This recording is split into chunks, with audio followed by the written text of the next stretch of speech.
On the night of April 14th, 1862, in the heart of the Mississippi Delta, a woman known only as the Prophetess vanished into the darkness exactly as she had predicted she would, leaving behind 5 plantations in ruins, 47 dead masters, 23 murdered overseers, and a legend that would haunt the slave-holding South until the very end of the Civil War. Her name was Seraphina Grant.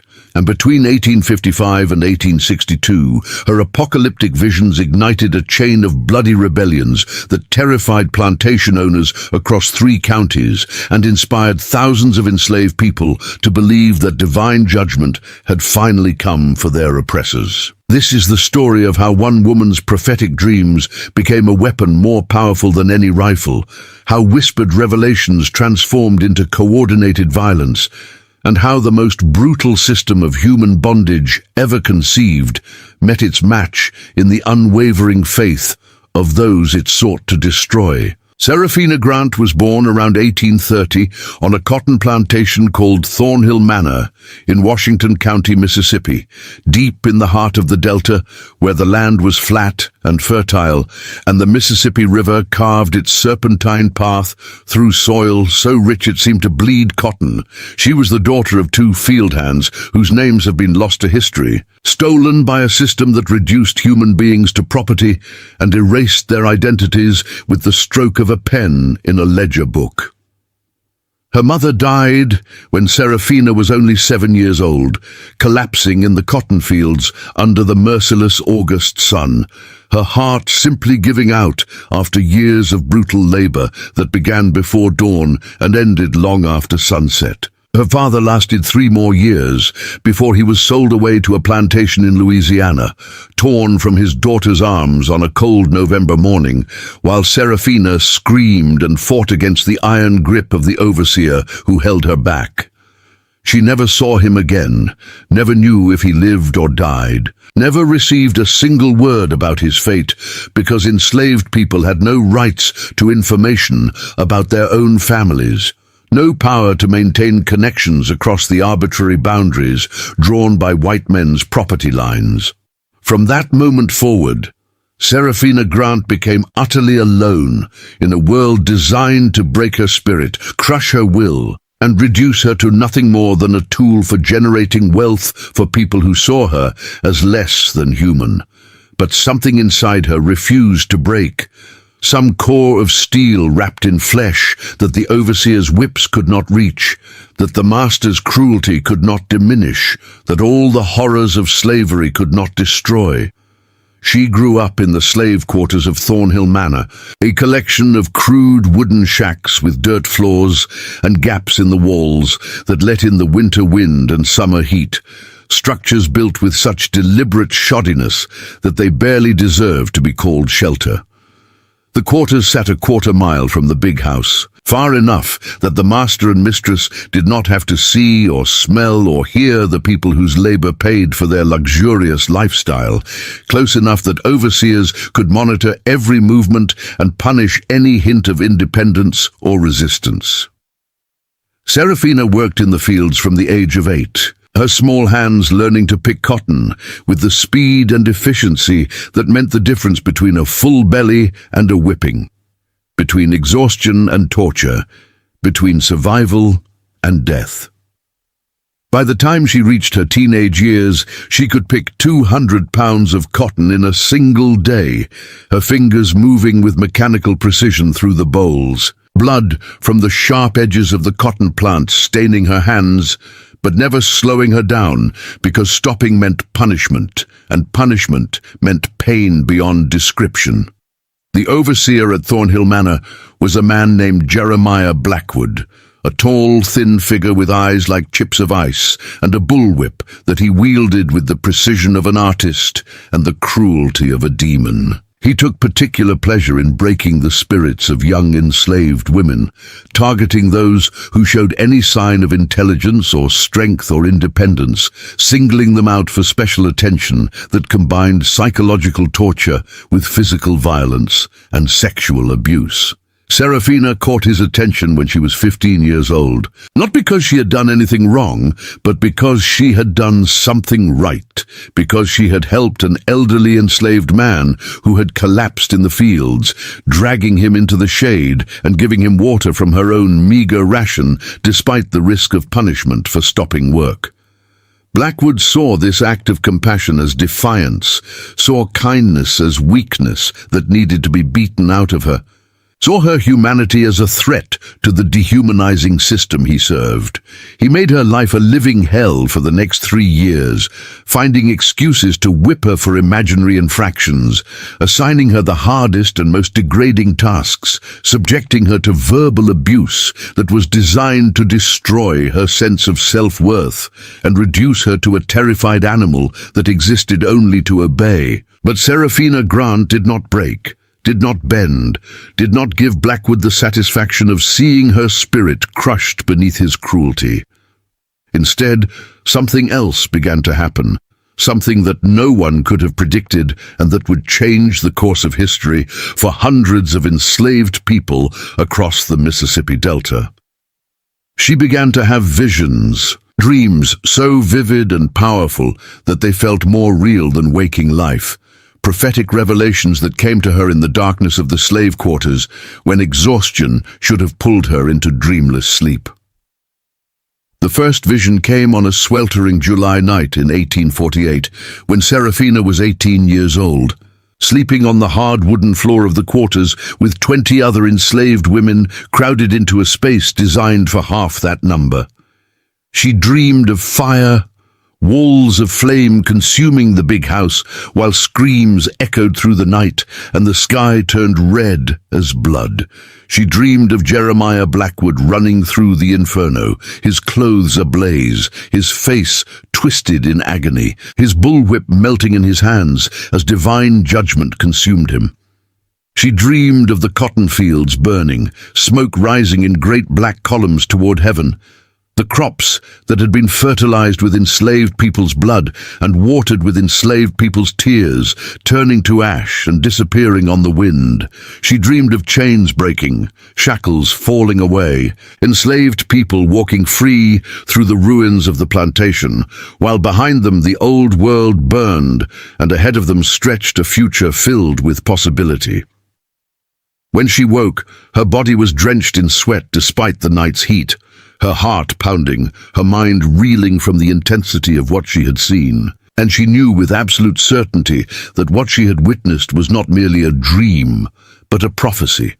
Not random images conjured by an exhausted brain, but a vision sent from God to show her what was coming and what role she was meant to play in bringing it to pass. At first, Serafina kept the visions to herself, terrified of what would happen if anyone discovered that she was having prophetic dreams about the destruction of the plantation and the death of the overseer. In the slave quarters, trust was a precious commodity, because any conversation could be overheard, any confidence could be betrayed, any hint of rebellion could result in torture or death, not just for the speaker but for everyone who had heard the words and failed to report them. The masters and overseers encouraged enslaved people to spy on each other, offering small rewards for information about planned escapes or whispered complaints, creating an atmosphere of suspicion and fear that made solidarity almost impossible. But the visions did not stop, did not fade, did not diminish with time or prayer or desperate attempts to ignore them. They came night after night, week after week, each one more detailed and more specific than the last. Serafina saw dates and times, saw specific people playing specific roles, saw the sequence of events that would lead from the current hell of slavery to a future of freedom and justice. She saw herself standing before crowds of enslaved people, speaking words that ignited their courage and shattered their fear, becoming a conduit for divine will in a world that desperately needed divine intervention. She saw the first rebellion beginning on a plantation called Willowbrook, 15 miles south of Thornhill Manor, where a brutal master named Cornelius Pemberton ruled over 150 enslaved people with savage cruelty. She saw the date, December 23rd, 1855, saw the time, just after midnight when the overseer would be drunk and the master would be asleep. Saw the method, fire and blade and righteous fury combined into an irresistible force. She saw 12 enslaved men led by a field hand named Moses Walker, saw them moving through the darkness with torches and knives, saw them setting fire to the cotton gin and the storage barns before descending on the big house like the angel of death visiting Egypt. She saw Cornelius Pemberton dragged from his bed, saw him begging for mercy that would not come, saw him die screaming while his plantation burned around him. She saw 3 overseers killed, saw the master's adult son killed trying to flee, saw the rebellion spreading to neighboring plantations as the flames lit up the night sky, and the news traveled faster than horses could run. And she saw herself there, not physically present but spiritually connected, her visions having planted the seeds that grew into violence, her prophecies having given desperate people permission to believe that change was possible and resistance was righteous. By 1854, when Serafina was 24 years old, she could no longer keep silent about what she was seeing in her visions. The weight of the knowledge pressed down on her like a physical force. The urgency of the message burned in her chest like a coal, and she knew that God had not given her these revelations so that she could hoard them in fearful silence, but so that she could share them with people who needed hope more than they needed their next breath. She began cautiously, testing the waters with a few trusted women in the slave quarters, elderly figures who had survived decades of bondage and had nothing left to lose, younger women who had fire in their eyes and rage in their hearts. She told them about her dreams in whispered conversations held in the darkness, speaking in coded language that sounded like religious testimony but carried a revolutionary message beneath the surface. She described her visions as divine revelations, framing the coming violence as God's judgment on an evil system, positioning the enslaved people not as rebels but as instruments of holy vengeance. This framing was crucial because it gave her listeners a way to reconcile their actions with their faith, allowed them to see killing their oppressors not as murder, but as righteous execution, transformed them from criminals into crusaders carrying out the will of heaven. The response was electric, instantaneous, overwhelming in its intensity and passion. The women Serafina spoke to had spent their entire lives being told that their suffering was God's will, that slavery was part of the natural order, that patience and obedience would be rewarded in the afterlife, even if this life contained nothing but pain. They had been force-fed a version of Christianity designed by slaveholders to keep them passive and compliant, a twisted theology that used selected Bible verses to justify human bondage while ignoring the Exodus story and the prophets' calls for justice and the fundamental message that all people are created in God's image. Serafina's visions offered a completely different understanding of divine will, one that positioned God as the liberator of the oppressed rather than the enforcer of the status quo. One that promised divine intervention on behalf of enslaved people rather than divine support for their enslavers. One that made resistance not just permissible, but obligatory. The women who heard her testimony spread the word through their own networks, whispering to trusted friends who whispered to other trusted friends, creating a chain of communication that stretched across plantation boundaries and county lines, carrying Serafina's message to people who had never met her, but who recognized truth when they heard it. Within 6 months, Serafina Grant had become known throughout the region simply as the Prophetess, a figure of mystery and power who could see the future and spoke with divine authority. Enslaved people from neighboring plantations found excuses to visit Thornhill Manor, bringing messages disguised as social calls, arranging encounters that looked accidental but were actually carefully planned. They came seeking confirmation of what they had heard, wanting to look into Seraphina's eyes and judge for themselves whether she was genuine or delusional, whether her visions were real revelations or desperate fantasies. What they saw convinced them utterly and completely, because Seraphina Grant possessed a quality that transcended rational explanation, a presence that commanded attention and inspired faith.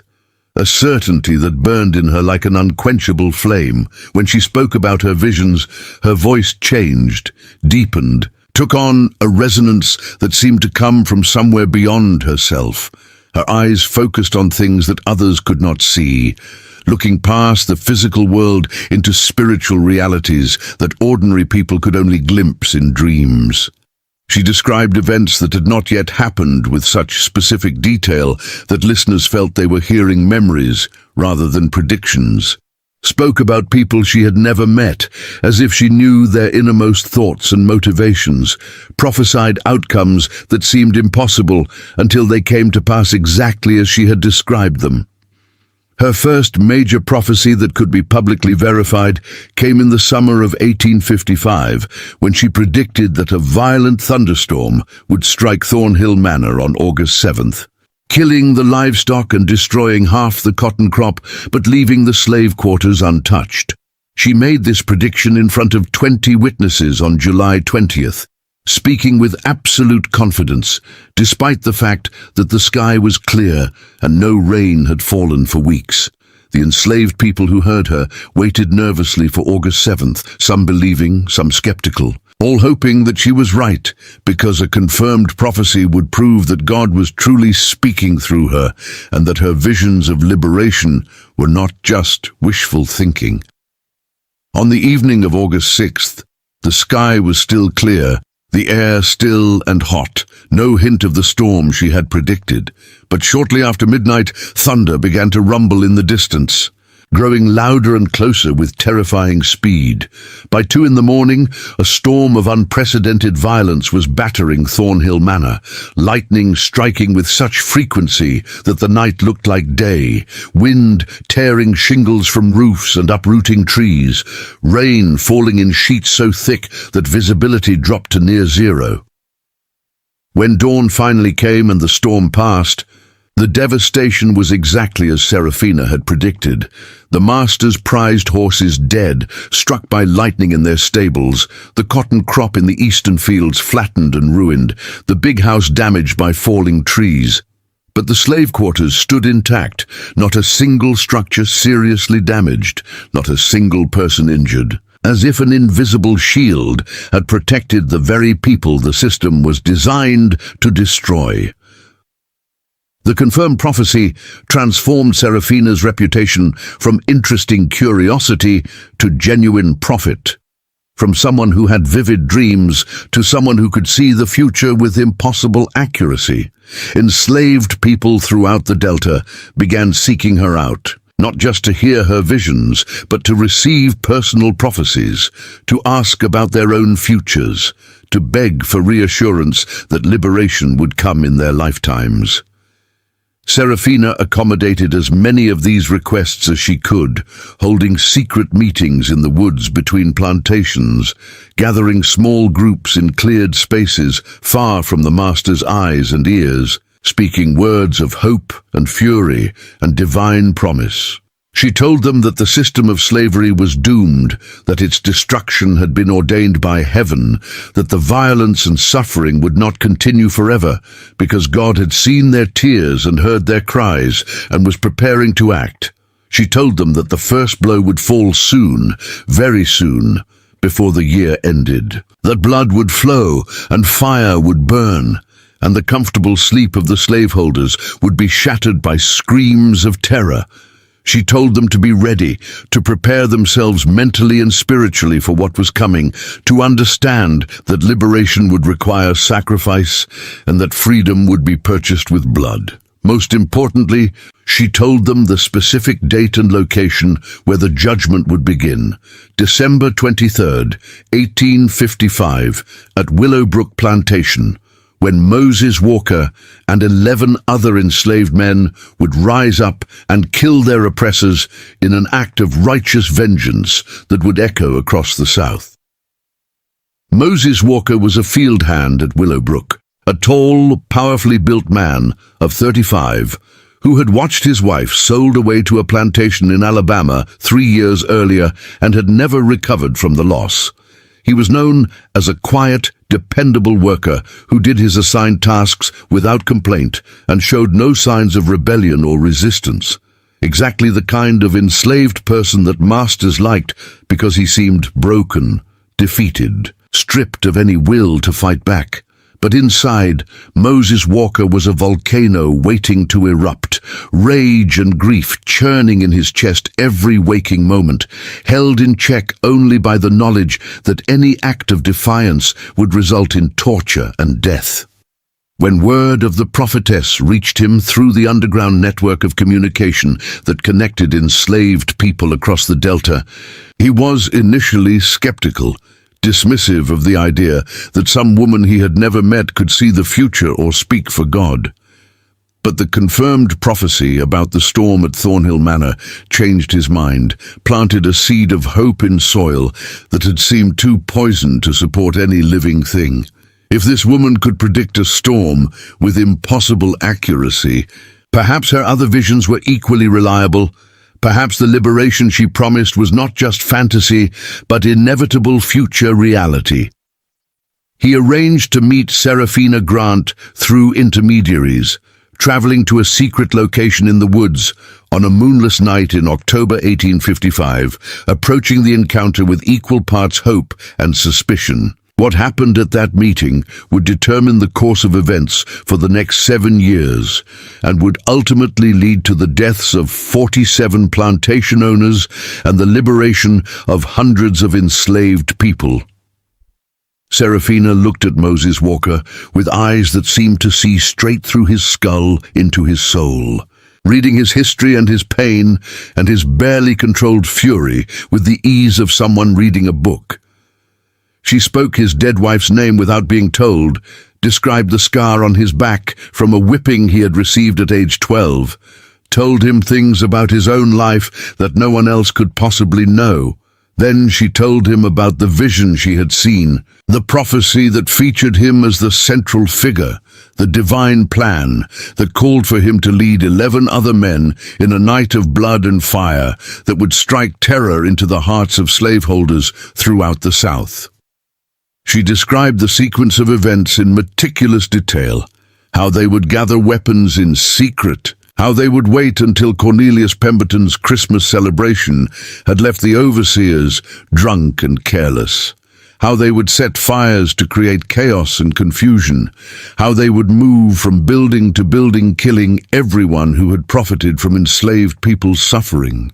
She told him that 4 of them would die in the fighting, that the rest would escape to the swamps and eventually make their way north on the Underground Railroad, that the rebellion would fail to overthrow the system, but would succeed in demonstrating that enslaved people could fight back and win.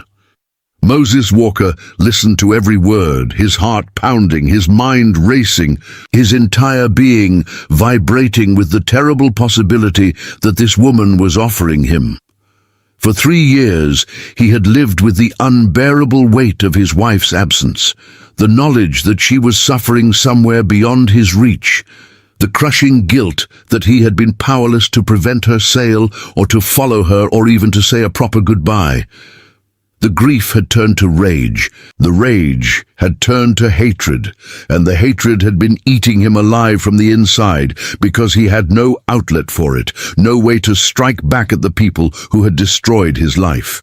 Now the prophetess was offering him exactly that outlet, giving him permission to unleash everything he had been holding back, framing his violence as divine mission rather than criminal act.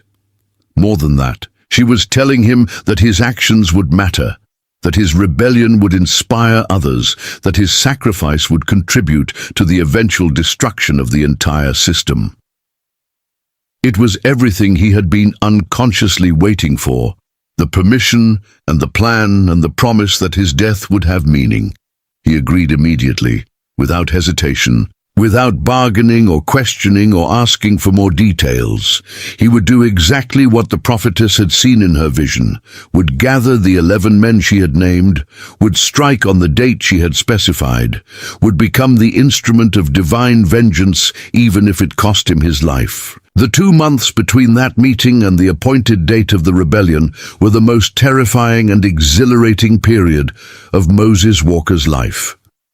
He moved through his days in a state of heightened awareness, seeing everything with new eyes, noticing details about the plantation's routines and vulnerabilities that he had never paid attention to before. He identified the 11 men that Seraphina had named in her vision, approached each one individually, shared just enough information to recruit them without revealing the full plan until all 11 had agreed to participate. Some were eager, burning with their own accumulated rage and desperate for the chance to fight back. Others were reluctant, terrified of the consequences, but unable to refuse the call once they understood that this was not just another doomed escape attempt, but a divinely ordained act of judgment.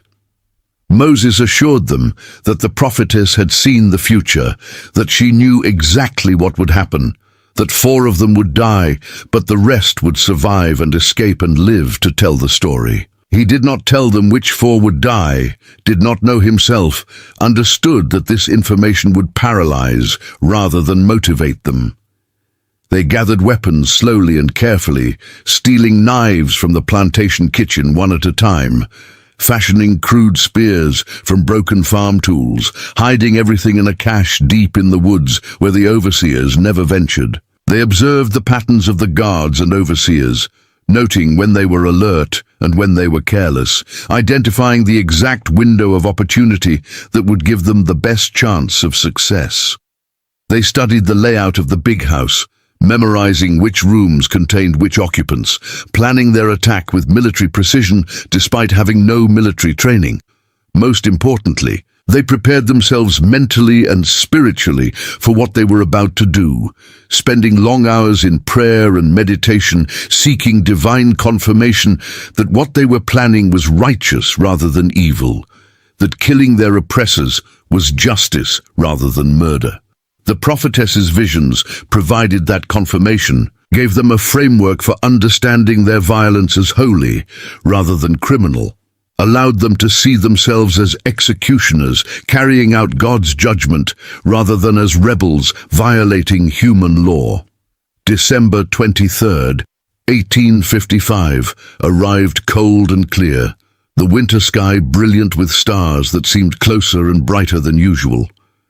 Cornelius Pemberton, the master of Willowbrook Plantation, had indeed thrown a Christmas celebration exactly as the prophetess had foreseen, inviting neighboring plantation owners and getting spectacularly drunk on imported brandy, while his overseers sampled the corn whiskey that the enslaved people made in secret stills hidden in the swamps.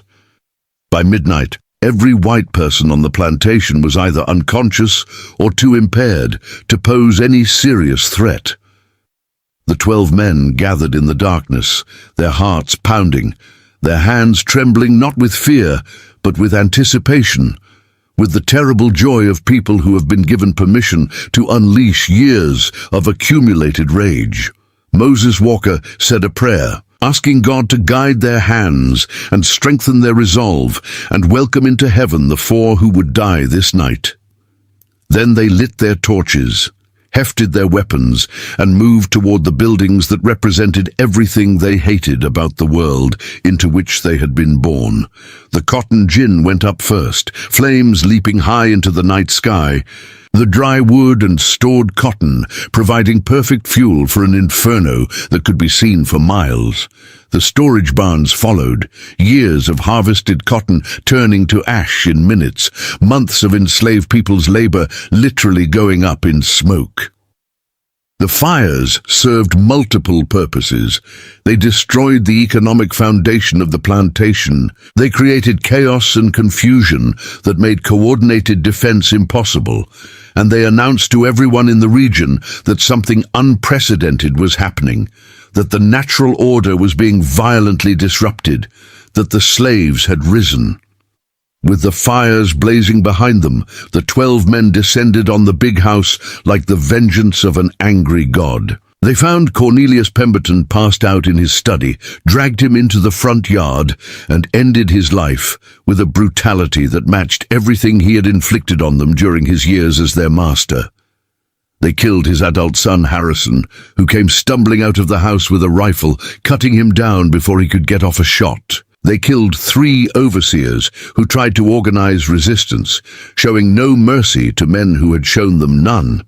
The prophetess had predicted that the violence would be overwhelming and unstoppable, and she had been absolutely correct. But she had also predicted that 4 of the 12 would die, and that prophecy came true as well. 2 were shot by Harrison Pemberton's wife, a woman they had underestimated, who turned out to be an excellent shot with her late husband's pistol. 1 was killed by an overseer who had been sleeping in the barn and woke to find his world on fire. The 4th died when part of the burning big house collapsed on him as he was searching the upper floor for more victims. Moses Walker watched his brothers fall and felt a terrible mixture of grief and vindication, mourning their deaths while recognizing that the prophetess had been right about every detail, that her visions were not fantasy but precise prediction of unavoidable reality. The 8 survivors fled into the swamps exactly as she had foreseen, vanishing into the darkness, while behind them Willowbrook Plantation burned and the Christmas celebration turned into a funeral. The news of the Willowbrook Rebellion spread like the fire that had consumed the plantation, racing across the Mississippi Delta faster than any messenger could ride, growing more dramatic and terrifying with each retelling. Enslaved people whispered about it in the fields, speaking in hushed tones about the prophetess who had seen it coming, about Moses Walker who had led the attack, about the masters who had died screaming while their empire burned. White plantation owners responded with predictable fury and terror, doubling their guards, restricting enslaved people's movements, implementing brutal punishments for even the smallest infractions, desperately trying to prevent the rebellion from spreading. But the prophetess had already seen the future, had already witnessed the chain reaction that Willowbrook would trigger. And no amount of repression could stop what was coming because it had been ordained by heaven and set in motion by forces beyond human control. The second rebellion came in March 1857 at Cypress Grove Plantation in Issaquah County, led by a woman named Dinah Walker, who had received her instructions directly from the prophetess during a secret meeting 2 months earlier. Dinah used poison rather than fire and blade, adding ground glass and crushed oleander leaves to the master's food during a dinner party, killing 7 plantation owners and their wives in an agonizing death that looked enough like natural illness to avoid immediate suspicion. By the time the authorities realized it was murder, Dinah had vanished into the Underground Railroad network, following a path that the prophetess had described to her in perfect detail.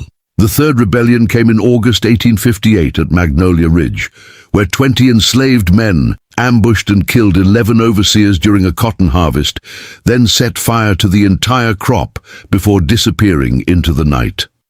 The fourth came in January 1860 at River Bend Plantation, where an uprising during a wedding celebration resulted in the deaths of 15 guests, including the groom, the plantation owner's eldest son, who had been notorious for his sexual abuse of enslaved women. The fifth and final rebellion came in October 1861 at Blackwood Manor, ironically owned by a distant cousin of Jeremiah Blackwood, where a coordinated attack involving 30 enslaved people killed 12 whites and liberated over 100 enslaved people who fled north as a group. Each rebellion was different in method and scale, but all of them shared certain common features that marked them as part of the prophetess's network rather than random acts of violence. Each one occurred on a date that Seraphina Grant had specified months in advance, predicted with such accuracy that it proved her visions were genuine. Each one targeted specific individuals who were known for exceptional cruelty, making the violence feel like justice rather than random murder. Each one resulted in either the death or the escape of the leaders, but never their capture and torture, because the prophetess always told them which outcome awaited them and helped them prepare accordingly. Most importantly, each one was accompanied by rumors and whispers about the prophetess herself, spreading her reputation throughout the South, making her name synonymous with divine judgment and inevitable liberation. The authorities spent years trying to capture Seraphina Grant, offering increasingly large rewards for information about her whereabouts, torturing suspected associates, implementing travel restrictions designed to prevent her from moving between plantations. But she remained untouchable, protected by a network of believers who would die before betraying her, guided by visions that showed her when danger was approaching and how to avoid it. Blessed with a kind of supernatural luck that made her enemies believe she was genuinely favored by God. She continued to have visions throughout this period, continued to receive divine revelations about future rebellions and the eventual end of slavery, continued to share these prophecies with people who carried them across state lines and into the hearts of enslaved people who desperately needed hope. Her fame grew until she became almost mythical, a figure spoken about in the same breath as Nat Turner and Gabriel Prosser and Denmark Vesey, a woman who proved that enslaved people could fight back and win, that the system was not invincible, that liberation was coming. But the prophetess had also seen her own end, had witnessed in her visions the exact date and manner of her disappearance, and as April 1862 approached, she began preparing herself for whatever was coming. She told her closest associates that she would vanish on the night of April 14th, that they should not search for her or mourn her, that her work would continue even in her physical absence, because the visions she had planted in people's minds would keep growing and spreading until slavery itself was destroyed. On the evening of April 13th, she gathered a small group of trusted believers for a final meeting, speaking to them about the future she had seen, describing the coming civil war and the Emancipation Proclamation and the eventual liberation of all enslaved people. She told them that the rebellions she had inspired had weakened the psychological foundations of slavery, had shattered the myth of enslaved people's passivity and contentment, had demonstrated to both blacks and whites that the system could be challenged, and that violence against oppressors was not only possible but morally justified. She told them to remember her not as a martyr, but as a messenger, not as a leader, but as a conduit for divine will, not as someone special, but as proof that ordinary people could become extraordinary when they surrendered themselves to purposes larger than their own survival. On the night of April 14th, 1862, Seraphina Grant walked into the darkness of the Mississippi Delta and was never seen again. Some said she was captured and killed by slave catchers who hid her body to prevent her from becoming a martyr. Some said she made it to freedom in the North and lived out her days in anonymity, her work done and her prophecies fulfilled. Some said she died in the swamps, claimed by fever or snakebite or simple exhaustion after 7 years of running and hiding and carrying the weight of divine revelation. But most of the people who had known her and believed in her insisted that something else had happened, that her disappearance was not death but translation, that God had taken her directly to heaven like Enoch and Elijah. sparing her the indignity of dying in a world that had never been worthy of her presence. They pointed out that her prophecies continued to be proven true even after her disappearance, that the Civil War came exactly as she had predicted, that slavery ended exactly when and how she had foreseen, that everything she had told them about the future came to pass with the same impossible accuracy that had marked her earlier visions. The legend of the prophetess lived on long after her physical disappearance, passed down through generations as proof that enslaved people had not been passive victims, but active resistors, that rebellion had existed in the heart of slavery's stronghold, that divine justice eventually came for those who built their wealth on human suffering. Seraphina Grant's name became synonymous with prophetic vision and righteous rebellion, a reminder that even in the darkest circumstances, people can find hope, can organize resistance, can fight back against overwhelming oppression. Her story inspired countless others during the Civil War and Reconstruction and the long struggle for civil rights that followed, serving as a testament to the power of faith combined with action, vision combined with violence, prophecy combined with practical planning.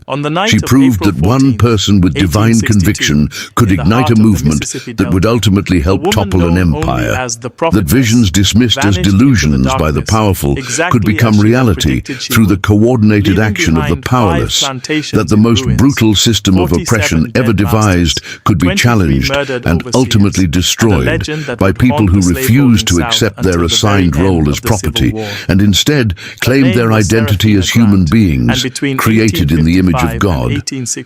Today, historians debate whether Seraphina Grant's visions were genuine divine revelations or the product of an extraordinarily perceptive mind that could read social and psychological patterns with uncanny accuracy. They argue about whether she actually predicted specific events in advance or whether her followers retroactively attributed accuracy to her prophecies after the fact, creating a mythology that served their need for hope and inspiration. They question whether the rebellions she supposedly inspired were actually coordinated according to her visions, or whether she simply claimed credit for violence that would have occurred anyway, inserting herself into a narrative of resistance that predated her involvement. But these academic debates miss the essential point, which is that for thousands of enslaved people in the Mississippi Delta during the darkest years of American slavery, the prophetess was absolutely real,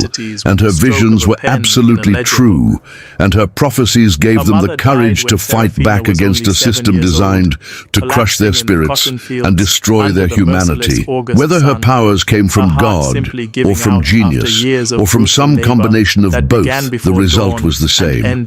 She transformed passive suffering into active resistance, turned despair into hope, and proved that enslaved people were not helpless victims, but powerful agents of their own liberation. She showed that the future was not fixed, that the present was not permanent, that change was not only possible, but inevitable for those willing to fight for it and die for it and sacrifice everything for it. The 5 rebellions that Seraphina Grant inspired or predicted or coordinated killed 47 plantation owners, 23 overseers, and uncounted numbers of other people who profited from the enslavement of human beings. They destroyed millions of dollars worth of property, burned thousands of acres of cotton, shattered the psychological foundations of white supremacy throughout the Mississippi Delta.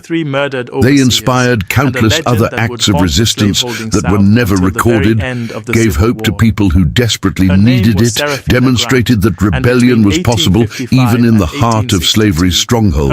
More than any individual act of violence, they created a legacy of resistance that would outlive everyone involved, that would inspire future generations to to continue the fight for freedom and justice and human dignity.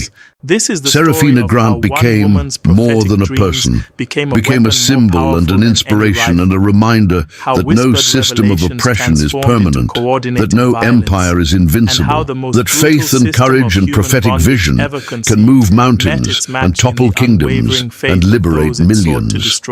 Her story is not comfortable or easy or free from moral complexity, but it is true in all the ways that matter, true to the experience of people who suffered under slavery, true to the necessity of resistance in the face of absolute evil, true to the power of prophecy to transform the world when combined with the willingness to act on divine revelation regardless of the cost. On that April night in 1862, when Serafina Grant walked into the darkness and vanished from history, she left behind a legacy that could not be erased or forgotten or dismissed. A testament to the indomitable human spirit and the power of faith to sustain resistance even in impossible circumstances. The prophetess became legend, and the legend became truth, and the truth became a weapon in the hands of everyone who came after, everyone who refused to accept oppression, everyone who believed that a better world was not just possible, but inevitable, everyone who was willing to fight for freedom, even when victory seemed impossible and the cost seemed unbearable. Serafina Grant showed them the way, gave them the vision, lit the fire that would not be extinguished until slavery itself was destroyed and every person in chains was set free. That is her legacy.